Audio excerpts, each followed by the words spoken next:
We'll hear argument next in Case 10-6549, Reynolds v. United States. Ms. Kane.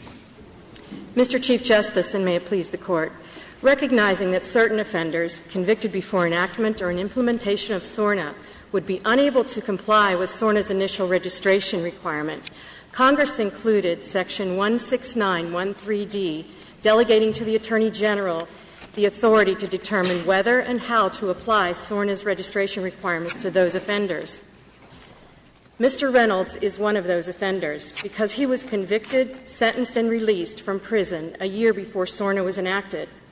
But for a valid exercise of the Attorney General's authority under subsection D, Mr. Reynolds had no obligation to register under SORNA, could not initially register under SORNA, and therefore was not subject to SORNA's criminal penalties. Action by the Attorney General was needed to bring offenders like Mr. Reynolds into the new system. And because both implementing SORNA and determining whether and how SORNA would be applied to pre-enactment offenders would require time and consideration, Congress left the Wetterling Act registration law in place for 3 years to ensure that all offenders would be covered under the old law. And until is the Wetterling Act retroactive? The Wetterling Act, Your Honor, was remaining in place for 3 years and had sort of a sunset provision under. No, I know that's going forward, but was the requirement to register under the Wetterling Act, did that apply as of the enactment date, or did that reach back? Your Honor, actually, the Wetterling Act was not effective for a year into the future. So you think it only applied to that year? No, I'm sorry. The Wetterling Act was enacted in 1996. So if the offense were committed in 1994, did that person have to register under the Wetterling Act? They had to register, but there were no criminal penalties. At that point, it was a 1994 law called Wetterling, and then 2 years later, under the Lichner Act, criminal penalties were added. Our reading better accords with the text and congressional intent. Clarify that answer. Are you admitting that there were no criminal enforcement options for the Attorney General under the Wetterling Act for acts committed prior to 1996? Is that what you're saying? Your Honor, the Wetterling Act, as it was enacted in 1994, was a registration requirement without criminal penalties. In 1996, the Lichner Act was enacted, amending Wetterling, and added the criminal penalty, the federal criminal penalty of 1 year punishment for failure to register. And that included all individuals who had been convicted of sex abuse acts before 1996? I don't know. Our reading better accords with the text of SORNA and congressional intent, but the government reading is simply not reasonable. If SORNA were to apply to all pre-enactment and pre-implementation offenders on day one, and the Attorney General could then modify in the future, which would in effect repeal SORNA as to some offenders, then you could have a situation where someone was convicted of an offense and then have to be covered under SORNA, and then later the AG could decide that that group was not required to register. Maybe the Attorney General doesn't have that power, but your position is that whether this behavior, not registering, is criminal or not, is left up to the Attorney General, is left up to the executive. Do we have other examples where Congress says, well, we don't know whether this should be a criminal offense, so we're going to leave it to the Attorney General? It's quite different to say the Attorney General will implement it in the technical details, but to say that whether it's a criminal offense or not is up to the Attorney General. Is there any other instance where that's so? Your Honor, I'm not aware of any, but we don't this is not what the Attorney General is doing. This is SORNA is a civil registration requirement, and the Attorney General is deciding whether someone has to register. In order for a criminal indictment to be brought, a person would have to travel and then failed to register. So it's really not actually deciding whether someone would be guilty of a crime or convicted of a crime or exposed to a crime. Maybe I just don't grasp the core of the case then. I thought this was a criminal conviction and that you were arguing that it's a criminal conviction because the conduct that's prohibited by the statute was conduct that covered this class of people by order of the Attorney General under the interim reg. Is that wrong? Well, Your Honor, actually what we are seeking is the ability to contest the Attorney General's rule. We're saying I'm asking, isn't this a criminal conviction that resulted from the fact that your client was within the class of persons covered by the statute? The government says they're covered anyway. You say they're covered only because the Attorney General acted, but then you say it's it's a civil provision? Well, Your Honor, it is failure to register and then travel and then fail to register after you are obligated under SORNA to register is a crime. Yes. Well, my problem is that's very strange. I find it very strange to leave it up to the Attorney General whether something will be a crime or not. It'll be a crime if the Attorney General says so, and it won't be a crime if he doesn't. I mean, especially leave it up to the Attorney General, for Pete's sake. He's the prosecutor. It'll be a crime if the prosecutor thinks it is, and it won't be a crime if the prosecutor thinks it isn't. I don't know of any parallel, and I think it's sailing close to the edge of unconstitutionality. Whereas what the other side claims is simply it's a crime to begin with, but the Attorney General can make it not a crime. That's sort of like prosecutorial discretion in his judgment. If it shouldn't be a crime, I have trouble with that too. But it's a lot. But it's a lot closer to prosecutorial discretion than what you're asking us to accept. That something is a crime only if the Attorney General says it's a crime. That seems to me very strange. Well, Your Honor, that's really what the text says, and our reading.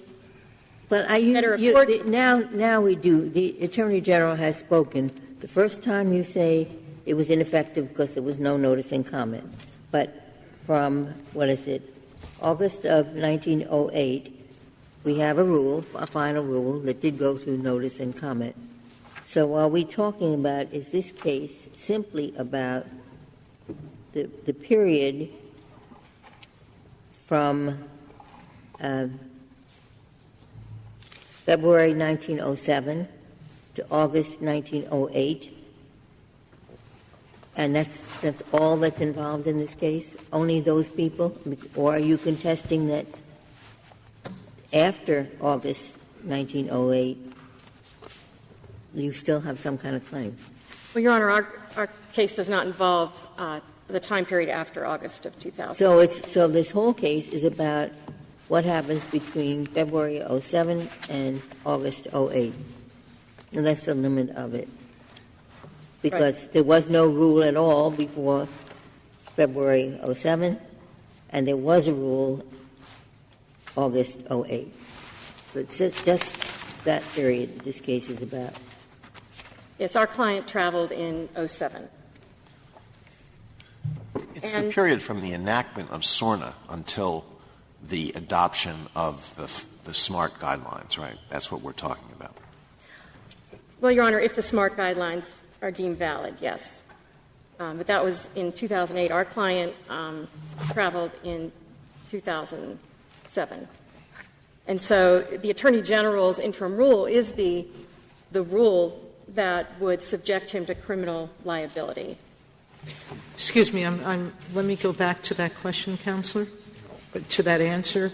Let's assume we accepted the Solicitor General's understanding of the rule, that it was illegal to travel, that you had to register from the start of SORNA.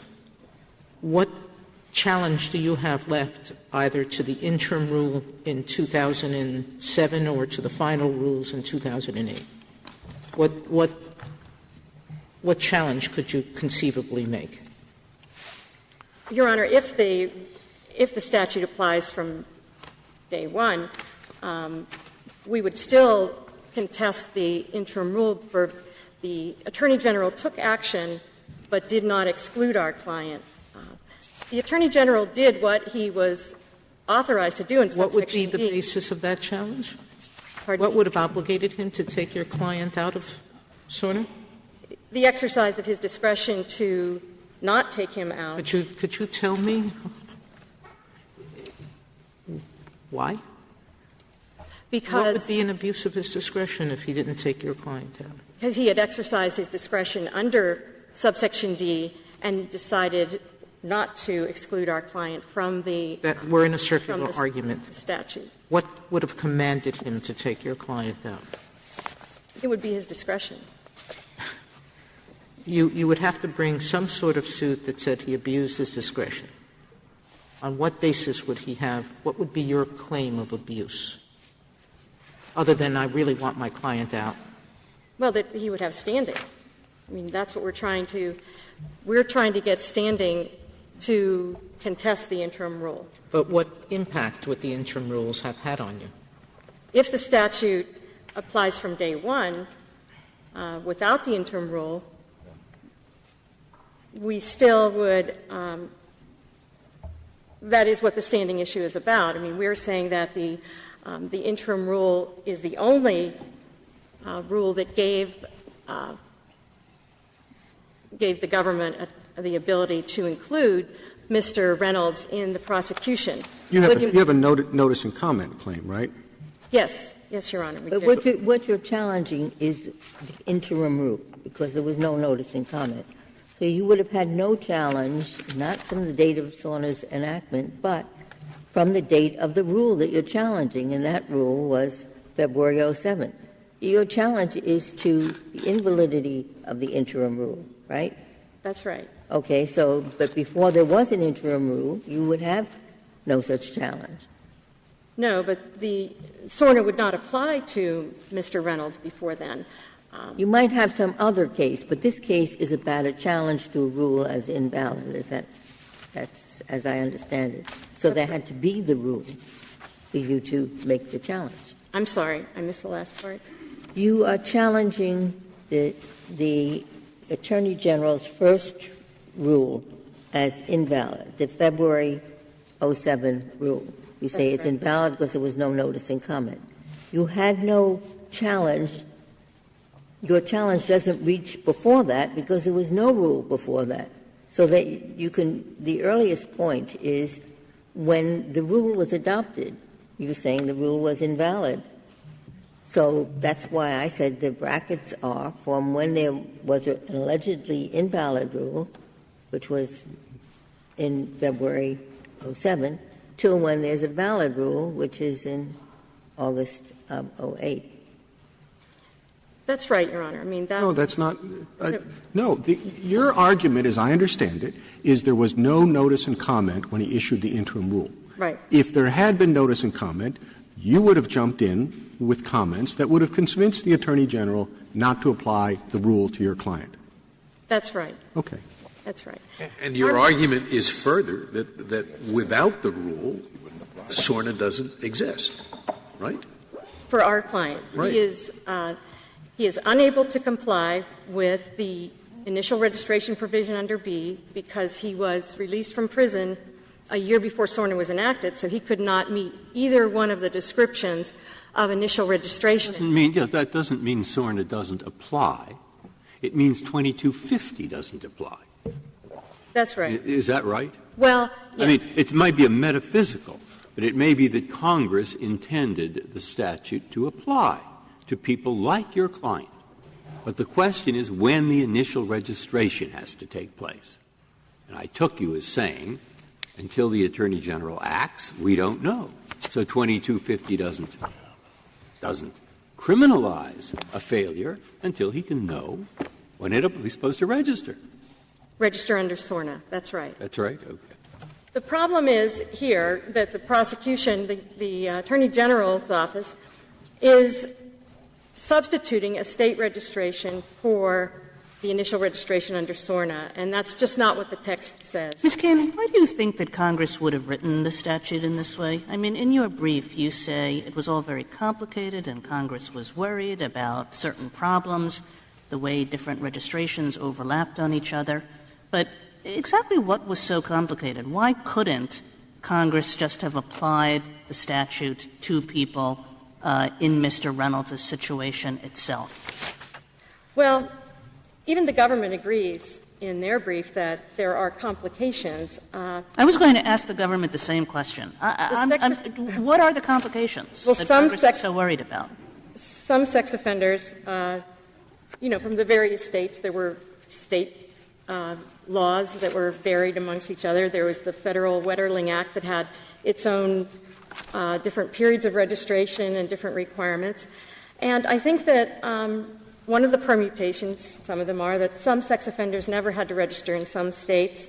Some had been convicted before and had served out their time and no longer had to register. And some were released from prison, before the enactment or implementation of SORNA. And an example of a permutation that was going to take some thought and some consideration is the one that sort of is an example in a different context in the Federal Register and in the government's brief, which is that certain people who had served their time and were completely out of the system, if they got rearrested for a misdemeanor, the Attorney General decided that those individuals did not have to register for a state to be deemed substantially implemented with respect to SORNA. And so that's an example of a type of decision, a complication that the Attorney General was particularly well suited to deciding and making that determination. Arrested for a misdemeanor to do what? Any arrest for a misdemeanor that would bring a previous offender back in the system, if that person was just convicted of a misdemeanor, they would not, the state would not have to re-register them in order to be deemed substantially compliant with SORNA and get the Byrne grant money. I thought Justice Kagan's question was, what would have stopped Congress from just saying, you have to register on the day of passage? There was nothing to stop Congress from doing that. Correct? They could have done that, but they were concerned about how you get the older convictions, the older pre-enactment people into the new system. That's your reason for why they didn't do that. They didn't make it automatic, correct? That's your argument? Right. They wanted to have a new registration, a new system that would start from a certain point that would bring in new requirements. And the problem is how to get the people with the older convictions and the older registrations into the system. And that would be done with initial registration. But Mr. Reynolds why register. Is it easier for the Attorney General to do that by regulation than for Congress simply to do it by the statute itself? What did they expect to happen in the regulatory process that would solve these problems for them? Well, I think that it's more flexible to have a regulation and takes perhaps less time than legislation.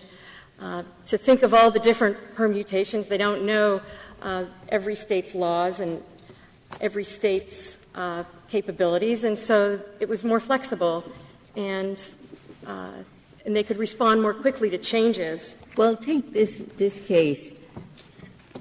What would compliance entail other than simply telling the Missouri authority, I mean, he had to register, was registered in Missouri, telling the Missouri authority that he was moving to another state? That's all he had to do, right, to comply? Comply with Missouri's law, the state law? To comply with the SORNA requirement, that he'd have to tell the Missouri authority that he was moving to another state. And then Missouri would have an obligation to tell that other state he's there. Well, Your Honor, your question assumes that state registration would suffice for SORNA, and respectfully, the SORNA was not enacted until. But I'm talking about SORNA has been enacted, and now he's moving after SORNA is enacted, right? Right. Well, that's okay. So SORNA is on the books. He's registered in Missouri. He's leaving the state. To comply with SORNA, what does he have to do other than tell the original state, I'm moving to another state? Well, he would have to comply with the requirements of initial registration under SORNA, and those contain more requirements than under Missouri. But he can't comply with initial registration because he committed the crime even before SORNA was enacted. But now, what would he have to do to be in compliance? With Missouri law, with state law, would be to comply with Missouri law, tell Missouri he's leaving, and then go to Pennsylvania and comply with Pennsylvania law, perhaps. And that's also not a SORNA registration. That is a registration under state law. We know from Carr that SORNA doesn't create an obligation until the statute's effective date. And the statute's effective date is after a valid Attorney General's regulation for purposes of people like Mr. Reynolds. Could you tell me, Ms. Kane, you may have said this and I may just have missed it, but under the new regulations, a man who's in the position of your client and who cannot initially register under B just doesn't fit his circumstances, does he now have to initially register again, or does his initial registration stick and he just has to update it when he moves? The initial registration under SORNA could be updated. The state registration that he may have already done in the past is not a SORNA registration. He would have to register initially again, and that is a new registration. And that would be what Congress intended, because their goal was to not have a patchwork of regulations and rules. So it would be a new registration, but an update of a SORNA registration is certainly possible, yes. Under the current regulation, under the the 08 regulation, wouldn't it be enough to comply with somebody in his situation to comply simply by telling his parole officer, I'm moving to the other state, under the regulation that says how this is implemented? Actually, Your Honor, no. We actually don't know the answer to that question, because the Attorney General has not issued regulations instructing offenders what to do. They have simply issued guidelines telling the states what they can do to substantially implement SORNA. So we don't really know the answer to that question.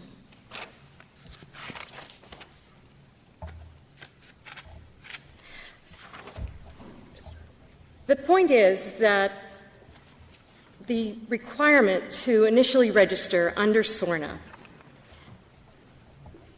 was not effective until the Attorney General, could not be effective until the Attorney General said so. And that's what the statute says under D. And that if you look at how the government is reading the statute, you apply it from day one, but yet they have the ability to modify SORNA, which in effect means to repeal SORNA's effect as to some people in the future. That also would cause a lot of complications, especially in the context I mentioned, where someone with a misdemeanor, may be part of the group that doesn't have to register in the future, but they had to at some point. Is there anything, if I understand the Solicitor General's position, all your client had to do after SORNA was passed was, after a reasonable amount of time or upon his travel, to tell Missouri, which was his state of conviction, that he was moving, correct? They say that he was not part of the people that could register within a reasonable amount of time because of the state registration. Right. But assuming that that wasn't the case, assuming he was, just. I'm not assuming that. Okay. Would he have been in compliance with SORNA under the final rules today, the interim rules when they were passed, or on the date that he left, if he had, when he traveled, or a reasonable time thereafter, told his state of conviction that he had moved? Would that have been enough? No, Your Honor. What does he have to do in addition to that under the interim or final rules? We don't know because, again, the Attorney General has not issued regulations or guidelines telling offenders what to do. They have only issued guidelines telling jurisdictions how they can substantially implement SORNA. So it's not as though he cannot register under SORNA until the Attorney General specifies that he. That was the answer that you gave to my question, which was the same thing. Why isn't it sufficient now for him simply to tell his parole officer he's moving? I'm sorry. Yeah, it would not be sufficient. I mean, he has to initially register under SORNA, and he can't do that until the Attorney General issued a valid rule, which we are contesting that the 2007 rule was not valid. We're saying that our client has standing to make that challenge. We were denied the ability to do that below. And I would like to reserve my time if there's no further questions. Thank you, counsel.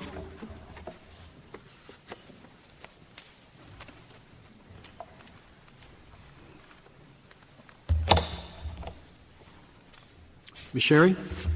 Mr. Chief Justice, and may it please the Court, if I could start by answering your question, Your Honor, about the Wetterling Act. It was not retroactive. It didn't apply to pre-enactment conduct.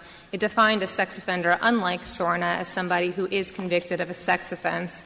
And in guidelines issued after Wetterling and after several subsequent amendments to the Wetterling Act, the Attorney General interpreted it as only requiring states to register offenders that are convicted not only post-enactment but post-implementation by the state. And one such site is 61. Post what?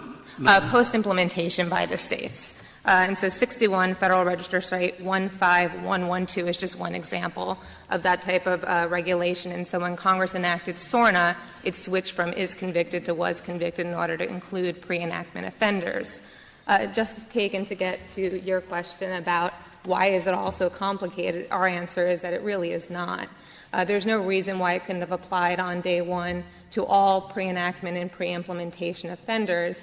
And to start off, when you look about all pre-enactment and pre-implementation, this is an incredibly large class. This is all existing sex offenders on day one and all existing sex offenders from many months and years going forward while the states proceed towards implementation. So as I indicated, why would Congress have given you the authority to exempt people? It seems to me that the burden is on you in the exact same way as it's on Ms. Cain. In our view, what subsection D was essentially was a safety valve. It wasn't something that Congress thought the Attorney General was going to need to use, but it was something that was there for the Attorney General should problems arise in the course of implementation. What would happen in this situation? Someone is convicted of a sex offense before SORNA is enacted. Then shortly after the statute is enacted, the person moves to a new state, does not register. Then after that, the Attorney General exercising the authority that you say he has under exercising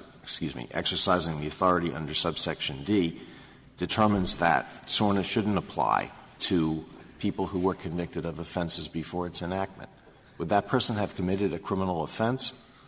I think at the time he acted, yes. I suppose the Attorney General could decide whether or not he was going to apply his regulation prospectively or retrospectively, but I think the important point is the same result is reached under Petitioner's view. In Petitioner's view, the Attorney General has full and complete control of the light switch. Congress didn't do anything and simply left it for the Attorney General to turn the lights on. We don't think that's right for a number of different reasons, one of which is the way that Congress delegated authority to the Attorney General in subsection D.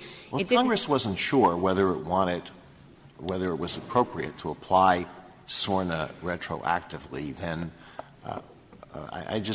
and therefore was willing to leave that to the Attorney General, then I don't understand why it would have made the Act applicable immediately upon enactment, pending a determination by the Attorney General. Our understanding is that Congress did know that it wanted to include, as a general matter, all pre-enactment, and again, not just pre-enactment, but pre-implementation offenders as well. And I think we know that because when you look to the provisions that actually speak to what a sex offender was required to do under the Act, and there are 6 such provisions, they all start the same way. They say that a sex offender shall do something, and it defines a sex offender as somebody who was convicted. When you look at all 6 of those provisions on their face, they apply to all sex offenders so defined without any qualification.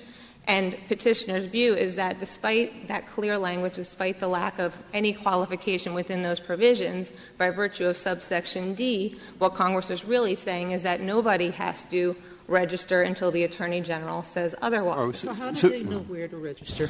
Do you agree with your adversary that that they have to register under SORNA? No, they don't have to register under SORNA. So how were they supposed to know when or how they would register until the Attorney General acted? Sure. If I could break it up into a few classes. Again, we're talking about pretty much — actually, we are talking about everybody on day one.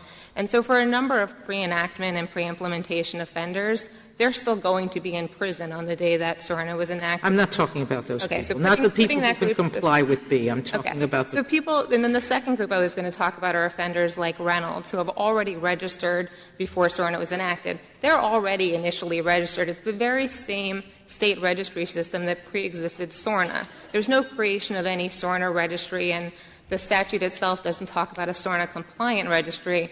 To the contrary, it defines a sex offender registry in 16911 subsection 9, and it's on page 10A of our brief. It defines a sex offender registry as a registry of sex offenders maintained by a jurisdiction. So these are the same registries that have been in existence in all 50 states for the last decade. So offenders like Reynolds don't have to do anything under B. B simply doesn't apply to them. They do, however, as pointed out, have to comply with the other provisions. They do have to do what C requires, which is when Reynolds moved from Missouri to Pennsylvania, he had to tell somebody. That is what C requires. It's what he was required to do even before SORNA was enacted. And what Congress did with respect to the subset of sex offenders that haven't already registered before SORNA, but that need to get on the registry rolls afterwards because, for example, their sex offense wasn't covered before SORNA. So your argument is that requirements in the heading for 42 U.S.C. 1691(3), registration requirements for sex offenders, means something different than requirements in subsection D, which the Attorney General can issue rules about. Because you're saying, although there is the requirement that they register and comply with C and all those other things, when it says the Attorney General can issue regulations specifying the applicability of the requirements of this subchapter, that only meant the administration, provisions, not the general requirement that you register and keep current and all that. No, I don't think that is what we're saying. What we view D as essentially is a safety valve. It does give the Attorney General that authority with respect to the requirements, but going forward, Congress has set the baseline, Congress has set the default rules. The safety valve to release what? To release sex offenders if needed to perhaps suspend certain registration requirements. And let me give a couple of examples. You are talking about sort of in the weeds, the little details, not the underlying requirement of registration, right? No, I think arguably it could be both. Again, I don't think this is something that Congress thought the Attorney General was necessarily going to have to exercise, and in fact the Attorney General has not done so. But does that mean, Ms. Sherry, that the Attorney General could, if he wanted to, for whatever reason, could exempt all pre-enactment offenders from SORNA? I think as a theoretical matter on its face, the delegation of authority in D is quite broad and plenary. But I and would allow that. So when you say it gave the Attorney General the ability to confirm or modify the requirement in Section A, you mean he could, if he wanted to, exempt all pre-enactment offenders? And again, I say in theory because I think, like all other delegations of authority, the Attorney General is certainly limited to acting in furtherance of the purpose of Congress. And here we know that we had a case involving the meaning of modify, and it doesn't mean repeal. So he presumably could suspend. I do know what case you're talking about, and I have read it, and that's certainly true. I want to share it with the rest of us. I'm not saying I definitely remember the name. I think it was MCI, but I do know what case you're talking about. I mean, here the word is specify as opposed to modify, and I guess there could be an argument. Authorize the FCC to modify the requirement to post rates. And the FCC simply eliminated the requirement to post rates, and we said that that was no good. And I suppose a similar argument could be made with respect to specify. I don't think it necessarily has to be Leaving the language aside, I'd like to go back to what Justice Sotomayor was asking. We're talking, it seems to me, about Section 2250. He was convicted of violating criminally that section. Right, so I have no problem about the statute applying to all these people. It's a question of how it applies. All right, imagine with me that we have an individual who was convicted a year ago and sentenced to a 5-year term. Does the statute apply to him? He was convicted a year ago of a sex offense. Yes, correct. In our view, the statute does apply to him, of course. Of course it does. Now, he hasn't registered yet. He's in jail for 4 more years. So has he violated 2250 so far? He has not. Not, thank you. So a person who has recently committed the crime, is in prison, is under an obligation to register, is yet not in violation because the time for initially registering has not yet expired. Now let's go back to a person who is far less certain how it applies. He committed the crime 10 or 15 years ago. He has long since been released from prison. There are, as you point out, several categories. One is a person who has to who should, under Michigan state law, register, but he didn't. Another is a person who did and moved. You know, there's several categories. Now, is he in violation of 2250? Your point is he is immediately. Even though it was much less clear that it applied to him, much less clear, and much less clear, in fact, it doesn't say when he is supposed to register, but still 2250 applies to him.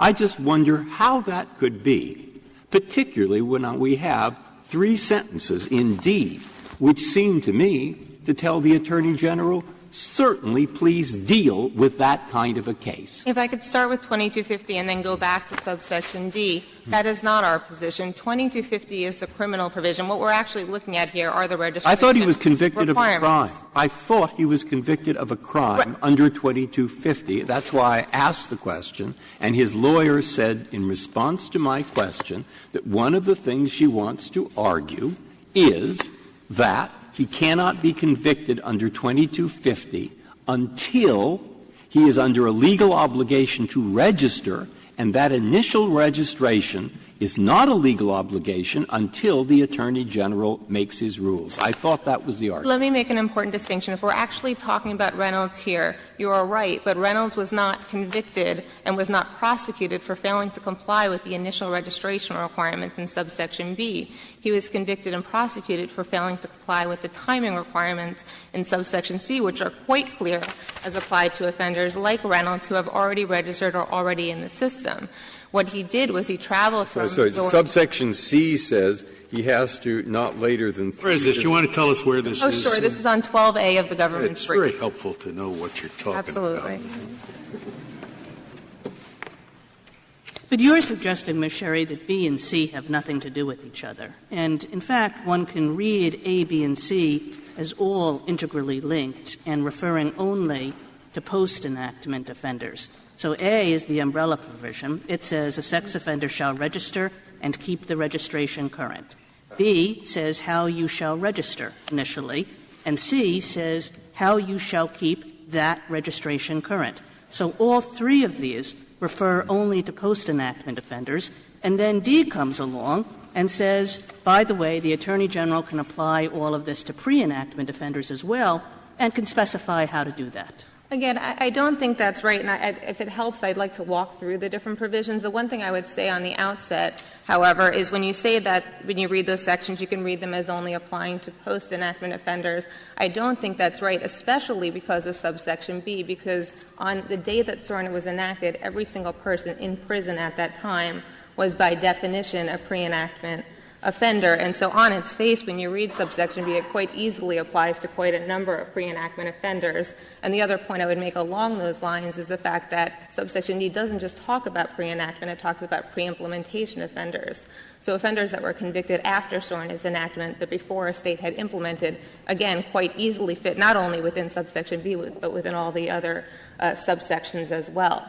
And with respect to the interrelationship between them, I think subsection A really identifies the jurisdictions in which an offender needs to register. And so the first sentence sets out 3 jurisdictions in where an offender both needs to register and to keep the information current. Subsection B really serves a limited purpose. It's an intake process. It's getting an offender into the system. For offenders like Reynolds who are already in the very same system, there's nothing to be done under B. B simply doesn't apply to them. B applies to people who are not already in that system, and for those that can comply with the timing, it gets them in before they're released to the community. But the inability to comply with subsection B for the small set of offenders that cannot comply with the timing requirements, it doesn't immunize them from complying with all of the other registration. In other words, you're reading C as saying, to go back to my example, the person who was convicted last year and has 4 more years to do his initial registration. Nonetheless, if he changes his name, if he stops being a student while in prison, he has to register tomorrow or the day after. I would say if that's your reading of those 2 sections, it's going to confuse everybody who is in prison, as it did confuse me. That is not my reading of those. All right. Then I take it your reading is he does not have to fulfill C until after he has to have initially registered. And so we're back to the question of why you treat somebody who committed the crime long ago with less clarity, with less time to initially register, with more confusion from one jurisdiction than another, than you would treat a person who was convicted last year, is still in jail, and has 4 more years to register. That's why I read D as trying to sort that kind of thing out. 2 points on that. Number one, for offenders like Reynolds that are already registered, there's nothing more to be done as far as registration goes. All they need to do is to keep the information current and to keep it updated. The other point I would make, since we're talking about 2250, Congress provided other protections for offenders that were unable to comply with the timing requirements. Number one, it provided impossibility affirmative defense in 2250B. And the other thing that Congress did is it required that any failure to register in order to be subject to criminal sanctions, that it be a knowing failure to register. In other words, that the offender know he has a registration requirement and know that he is not complying with that requirement.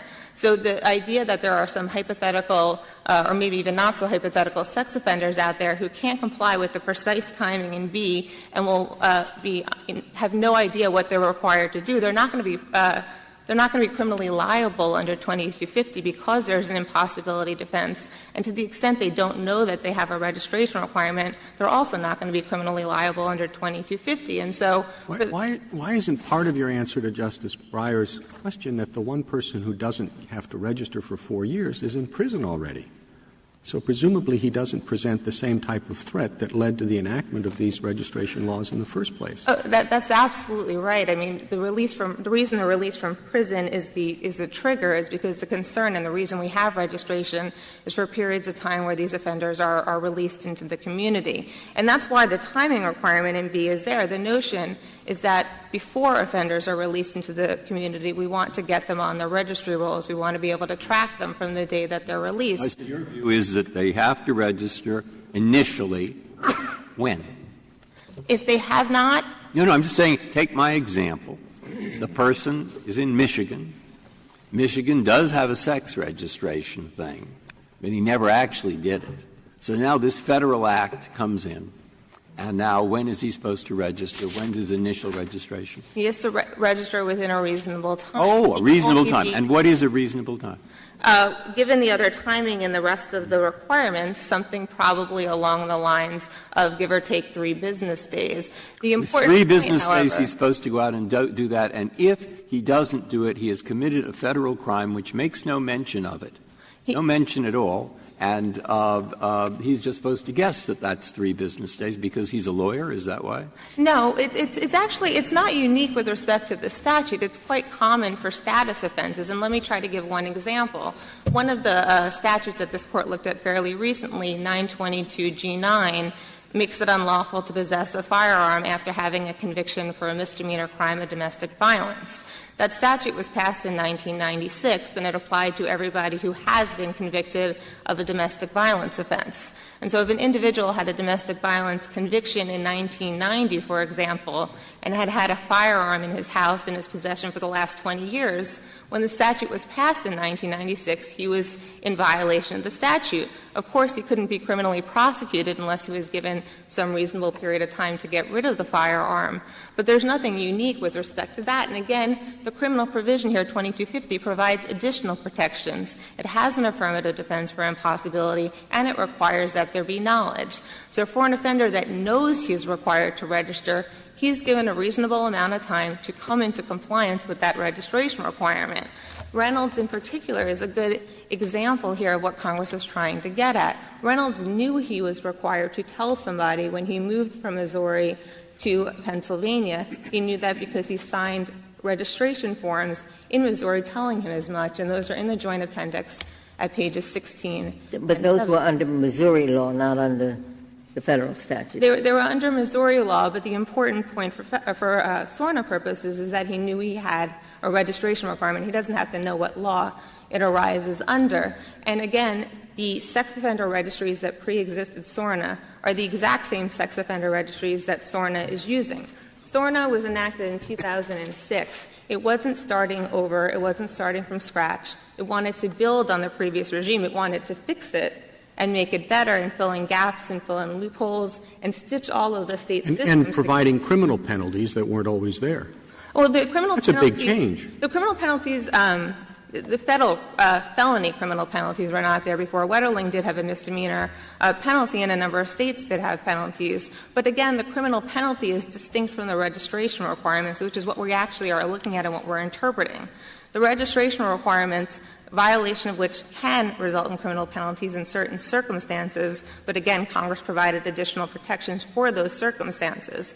The registration requirements themselves not only apply to sex offenders and tell sex offenders what they're required to do, it also tells states and other jurisdictions what they're required to do if they want to substantially implement. Your theory of what the Attorney General did here, as you put it in your, I forget what the regulations or was confirm the applicability of SORNA, right?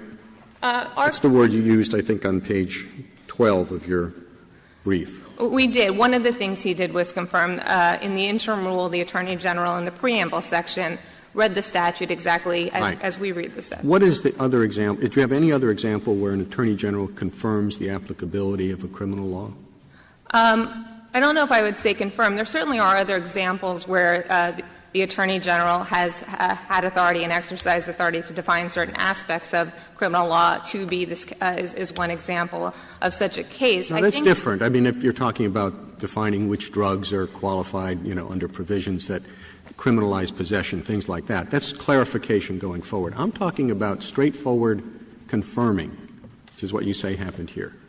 The law says this, and I think it means what you say it means. I mean, I think there are a number of examples where, for example, agencies do little more than restate what the statute says. I think this Court doesn't give deference in those circumstances, but it's certainly within the scope of the general authority of an agency or the Attorney General in this case to reiterate the statute's requirement. The Attorney General went a step further in the interim rule in that what the Attorney General said in the preamble is, I read the statute as written. I think it applies facially to all sex offenders regardless of the date of conviction, but I understand that defendants are making an argument to the contrary, and in an abundance of caution to foreclose that argument to the extent I need to do something under subsection D, I'm doing it now, and I'm saying that, yes, it applies to all pre-enactment and pre-implementation offenders. And I get back to my question. What's your best example of an Attorney General doing something like that? Confirming? I don't know if I have one in a criminal context exactly, but I think the point maybe that Your Honor is getting at, you can certainly correct me if I'm wrong, might be a point that you made earlier. It's certainly a somewhat unusual delegation of authority to the Attorney General. If Congress had wanted the Attorney General to decide whether or not the registration requirements at the very core of the statute had any operative effect going forward, presumably it would have told the Attorney General that he needed to do something. That's something that Congress did in many other provisions of SORNA where Congress said the Attorney General shall do something. In fact, more than a dozen provisions, Congress used that language to direct the Attorney General to take a certain action. No, here it says shall. It says the Attorney General shall have the authority to specify the applicability of the requirements of this subsection. But it says shall have the authority, and I think there's a significant difference between shall specify and shall have the authority to specify. The latter is a passive delegation of authority. It's a permissive delegation. It suggests that Congress did not think that the Attorney General had to do something for the statute to apply as written. It suggests that the statute applied on day one to all pre-enactment and pre-implementation offenders, as all the other subsections that set forth the registration requirements suggest.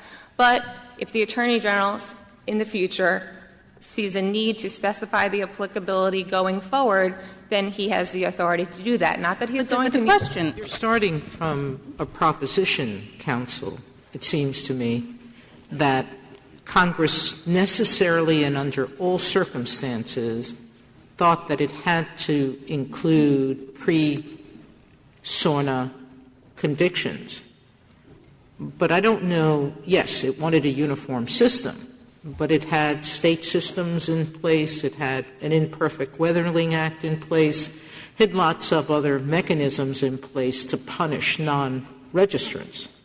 So you're starting from the proposition that by necessity they wanted to include pre-conviction felons. But I guess for those of us who believe in legislative history, and I know many of my colleagues don't believe in it or pay attention to it, there were two bills passed on SORNA. One, a House bill that made it very clear, explicitly clear, that it applied to pre-SORNA conviction felons, and the Senate bill, which under the label retroactivity had the terms that D now has. Doesn't that suggest to us that Congress itself was unsure of whether it wanted to include the pre-SORNA convictions or not? I don't think so, and for two reasons. First, to address the bills themselves, I don't think the Senate bill, just like I don't think subsection D means that Congress meant to apply the registration requirements to all pre-enactment offenders in the registration provisions and then take away that application in the specify the applicability provision. In the Senate bill that you're talking about, it defined a sex offender as anybody who has been convicted of a sex offense.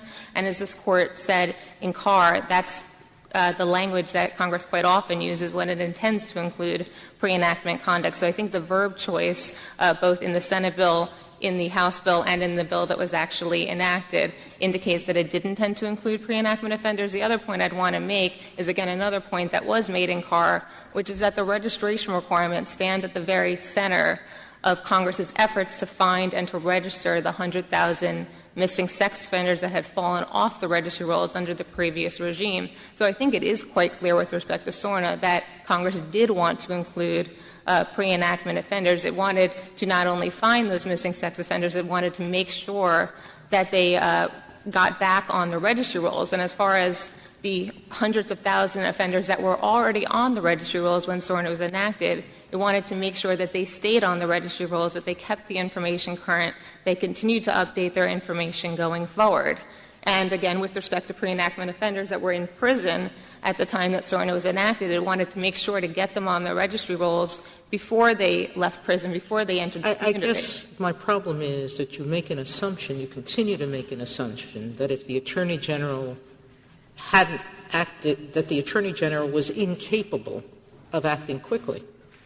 I mean, if the Attorney General had, within a few months, done what he ultimately did a year later or whatever time period after, had come out and said, it applies, this is what you do?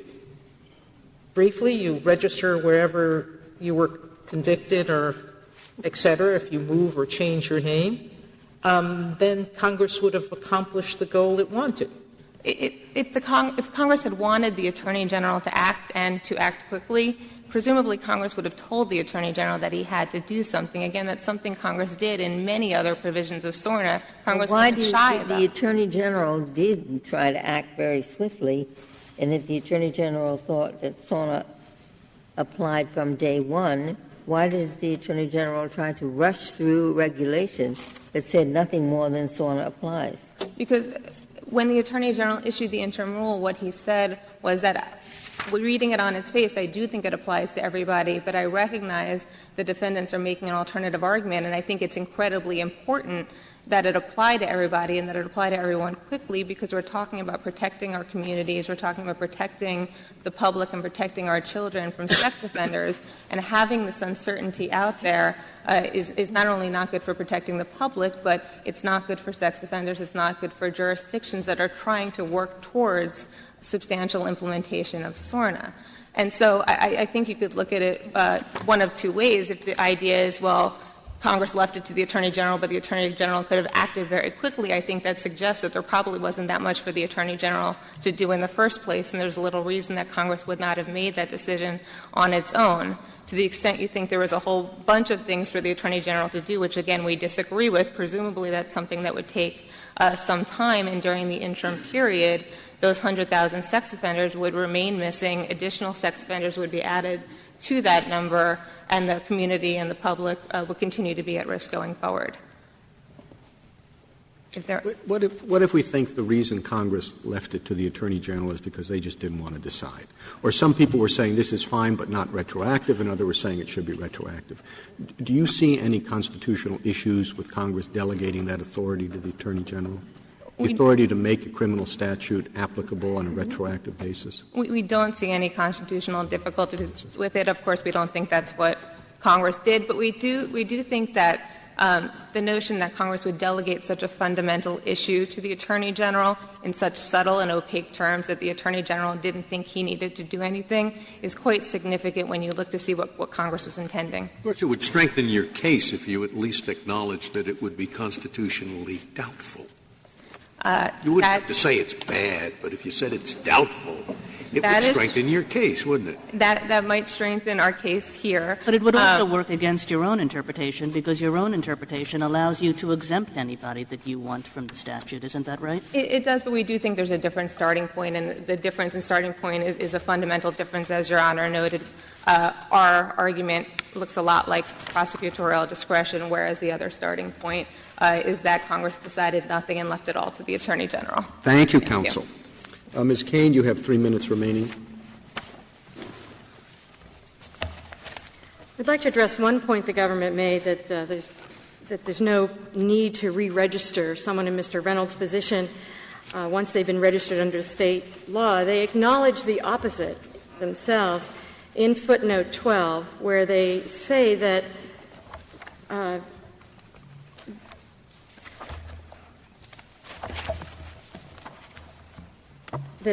government or a state will have been deemed to substantially implement SORNA if it registers pre-enactment and pre-implementation sex offenders who remain in the system as registrants as well as other people. So it's clear that the government acknowledges that people who are already registered must re-register under SORNA.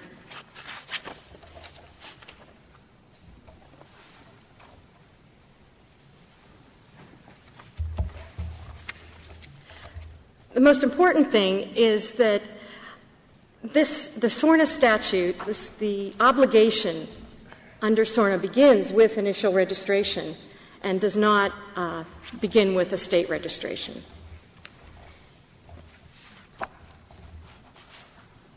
And enactment, Congress knew that certain people would be unable to register under subsection B, and that is why they enacted subsection D. We ask the Court to remand to the district court and to allow Mr. Reynolds to pursue his claim. Thank you, counsel. The case is submitted.